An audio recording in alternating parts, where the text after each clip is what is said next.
Assalamualaikum warahmatullahi wabarakatuh.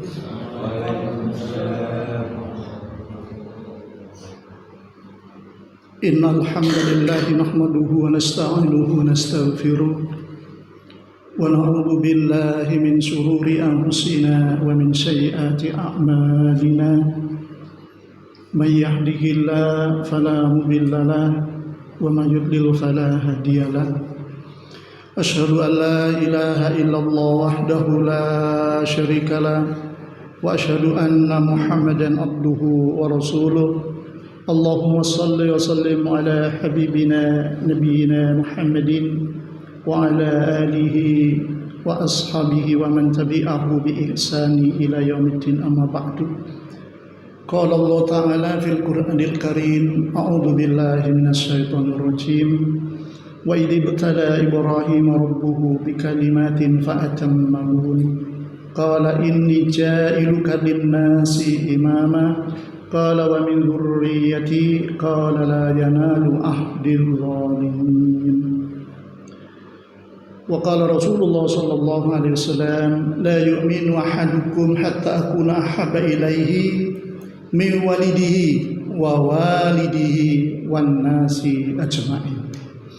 Ya ayyuhalladzina amanu taqullaha haqqa tuqatih wa la tamutunna illa wa antum muslimun. Ya ayyuhan nasu taqu rabbakumul ladzi khalaqakum min nafsin wahidah wa khalaqa minha zawjaha wa batha minhuma rijalan katsiran wa nisaa'a wattaqullaha alladzi tasaaluna bihi wal arham innallaha kana 'alaikum raqiba. Ya ayyuhalladzina amanu taqullaha wa qulu qawlan sadida yuslih lakum a'malakum wa yaghfir lakum dhunubakum wa may yuti'illaha wa rasulahu faqad faza fawzan 'azima. Jamaah salat subuh, bapak-bapak, ibu-ibu, adik-adik semuanya yang berbahagia dan mudah-mudahan dimuliakan oleh Allah Subhanahu wa taala insyaallah. Di pertemuan minggu yang lalu bahwa saya sampaikan tentang surat Maryam di ayat 41. Di sana ada perintah, kisahkanlah tentang Nabiullah Ibrahim alaihissalam yang berada di dalam Al-Quran itu. Dalam kitab Al-Quran maksudnya. Sesungguhnya Nabiullah Ibrahim itu sangat cinta dengan kebenaran dan dia adalah seorang Rasul. Nah, pada pagi hari ini juga sama tentang Nabiullah Ibrahim alaihissalam. Insya Allah sampai Idul Adha nanti kita kupas. Di pagi hari ini surat nomor 2 Al-Baqarah ayatnya 124 sebagaimana yang Allah abadikan. Firman-Nya, a'udzubillahi minasyaitonirrajim, wa idh ibtala Ibrahim rabbuhu. Dan ingatlah ketika rabbuhu, Tuhannya, maksudnya Allah, ibtala Ibrahim, telah menguji Nabiullah Ibrahim alaihissalam bikalimatin, dengan beberapa kalimat. Maksudnya beberapa kalimat di sini dengan beberapa perintah ataupun beberapa larangan. Nah, dari ujian yang diberikan kepada Nabiullah Ibrahim alaihissalam, perintah-perintah dan larangan-larangannya itu semuanya fa'atan mahun, diselesaikan dengan cara sempurna. Perlu diketahui di sini bahwa Nabiullah Ibrahim diuji dengan beberapa perintah dan larangan. Baik segala perintah maupun segala larangannya itu dijalani dengan sempurna.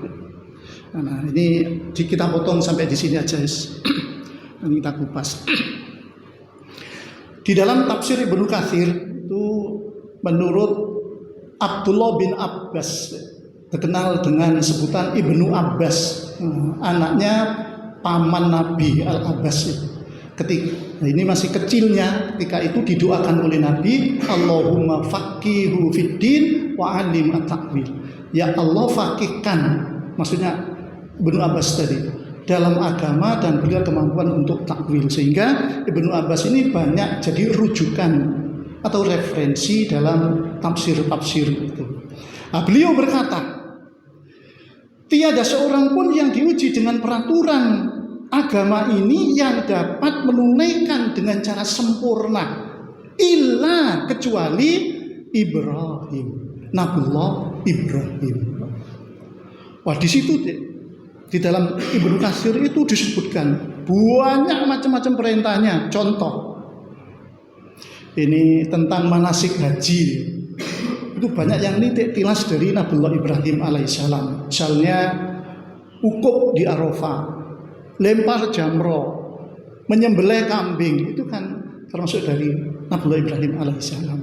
Sa'i misalnya dari Safa ke Marwah, itu istrinya Nabiullah Ibrahim alaihissalam. Nah, kemudian ada 30 kalimat Allah yang diujikan kepada Nabiullah Ibrahim alaihissalam. Semuanya diselesaikan dengan cara sempurna. Nah, ini saya bacakan saja. Dari 30 yang diujikan itu 10 yang terdapat dalam surat At-Taubah. Bisa dilihat ayatnya 112. 10 lagi yang terdapat di dalam surat Al-Mu'min. Itu adik-adik baca, itu biasanya hafal. Jadi surat Al-Mu'min, qad aflahal mu'minun itu. Ayat 1 sampai 10. Dan 10-nya lagi terdapat dalam surat Al-Ahzab ayat 35. Jadi itu ada 30. Ada lagi diuji, yaitu dengan meninggalkan kaum dan tanah airnya. Kemarin ya diusir sama kaumnya, juga seperti itu. Dan nanti hijrah Nabi Ibrahim bisa. Kemudian menghormati tamunya dan menjamu. Debat dengan Namrud, ini diantaranya. Kesabaran ketika masuk dalam api, kemarin ya sudah. Tadi menyembelih putranya, ini masih belum, nanti ini di penghujung. Dan dakwah kepada ayahnya. Kemudian tentang toharoh, ya. Ini yang mungkin ada sedikit yang harus ditekankan. Tentang toharoh itu ada 10 hal yang diujikan kepada Nabiullah Ibrahim alaihissalam. 5 hal berada di khusus kepala, dan 5 hal lagi yang ada di tubuh yang lainnya. Contoh, jadi yang ada di kepala, 1 itu menyisir rambut. Kalau rambut di zaman kan pendek-pendek sudah rapi-rapi. Kalau dulu tuh rambutnya panjang-panjang. Jadi walaupun pendek, kalau bisa jangan diuel-uel gitu. Kalau mau pergi ya yang rapi, disisir pakai minyak biar tidak nguel-nguel.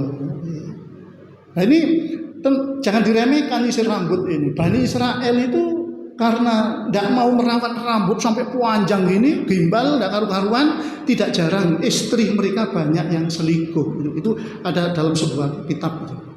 Nah, disini ada. Ini yang kedua, menyisir rambut. Jangan diremehkan loh ya, ini sunnah. Jadi yang kedua, istinsak. Istinsak itu berlatih, jadi memasukkan ketika mau wudu, ambil air dimasukkan dalam hidung, kemudian disemprotkan keluar. Nah, itu istinsak. Dan itu kalau pertama latihan panas kalau kebabas ini. Tapi ini sampean coba biasakan. Ini anjuran ini.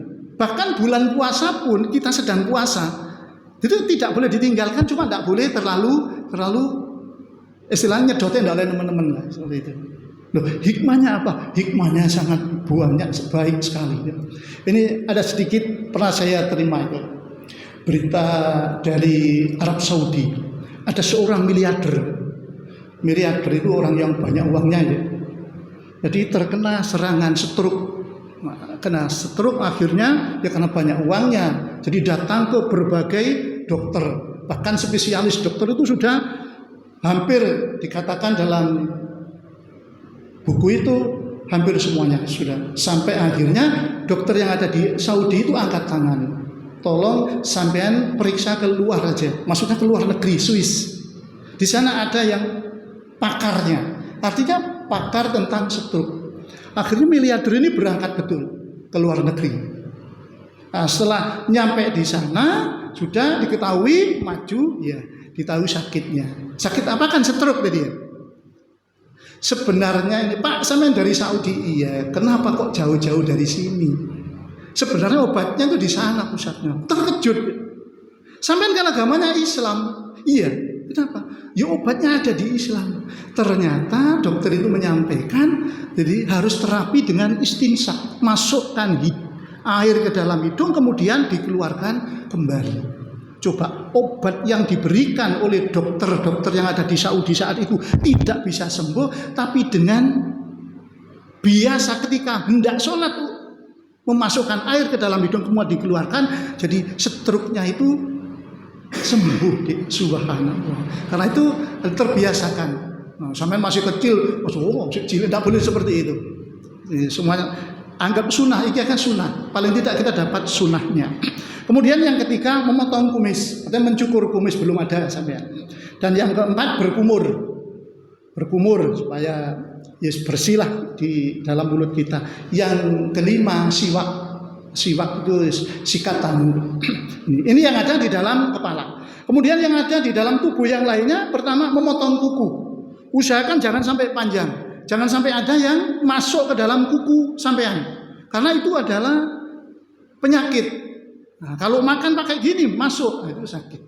Nah, kalau dulu makannya pakai ini, deh. Ini ada zat-zat yang bisa membusukkan, mudah membusukkan. Beda. Jadi orang makan muluk dengan pakai sendok itu lain sudah. Pencernaannya lebih mudah dicerna orang yang pakai tangan. Itu ajaran Rasulullah. Karena itu Rasulullah itu kalau memerintahkan makan pakai tangan gini. Nah, setelah itu kalau sudah selesai, tidak boleh diwisui, diemut. Jijik ya, sunnah ini, sunnah. Bahkan ada sebuah hadis dalam Bulughul Maram itu, kalau wegah ngemut tolong emut nonyang koncone. Sampai ada yang seperti itu. Jijik tapi sampean enggak. Jadi usahakan itu. Jadi paling tidak kalau sampean sekarang sudah terbiasa pakai sendok, kalau ada temannya yang makan pakai tangan jangan dimarahi. Itu adalah lebih bagus. Kemudian ini memotong kuku tadi ya. Kemudian berikutnya yang ada dalam tubuh selain kepala itu mencukur bulu kemaluan. Nah, yang SMA ini yang sudah ya. Jadi jangan sampai jadi bulu kemaluannya itu berwarna coklat merah. Jadi dipotong 40 hari sekali kalau dalam fikih itu. Usahakan itu. Kemudian yang ketiga khitan. Nah, khitan insya Allah sudah paham kemarin ya. Nabi Ibrahim dapat perintah khitan langsung dipotong. Oh, betapa sakitnya pakai kapak dia. Kalau zaman kan enggak, masih ada dibius enggak terasa. Zaman Pak Ustadz enggak usah bius diketok ceret, sudah dipotong panas, ndok itu dipecah maru dilebokno yang manuke itu. Dingin gini. Sampean kan enak loh guyu, sampean belum sih. Lah belum nyoba enggak apa-apa pakai bius saja. Baru dimasukkan dalam telur dingin. Itu khitan. Kemudian yang keempat, cabut bulu ketiak. Usahakan dicabut biar tidak berbau, cepat berbau. Kalau tidak nanti bahasanya bajunya ini kotor. Nah, terus utamanya sunnah itu. Dan yang terakhir cebok setelah buang air kecil dan buang air besar. Kalau buang air besar insya Allah di mirhat sudah mesti. Lah buang air kecil ini mungkin anak-anak ada di luar. Kalau usahakan walaupun kencing di jalan-jalan, usahakan kalau ada air cari yang dekat dengan air. Kalau tidak ada mungkin berdiri deh kayu kelopong mbek ngadeg ini ojo cuma didul baru dimasukkan, jangan. Cari batu. Itu namanya istinja. Cari 3 batu kemudian setelah selesai kencing baru dibersihkan. Nah ini sunnah yang diajarkan, diujikan kepada Nabiullah Ibrahim alaihissalam. Semuanya pokoknya baik perintah-perintah maupun larangan-larangan dikerjakan dengan cara sempurna. Nah, ini. Termasuk kemarin itu kan sudah dakwah kepada orang tuanya sampai mau dibunuh, akhirnya tidak tega diusir. Lulus itu deh. Semua dakwah kepada umatnya. Di penghujungnya jadi didustakan, bahkan diberi sanksi yang apa kemarin sanksinya? Dibakar hidup. Lulus.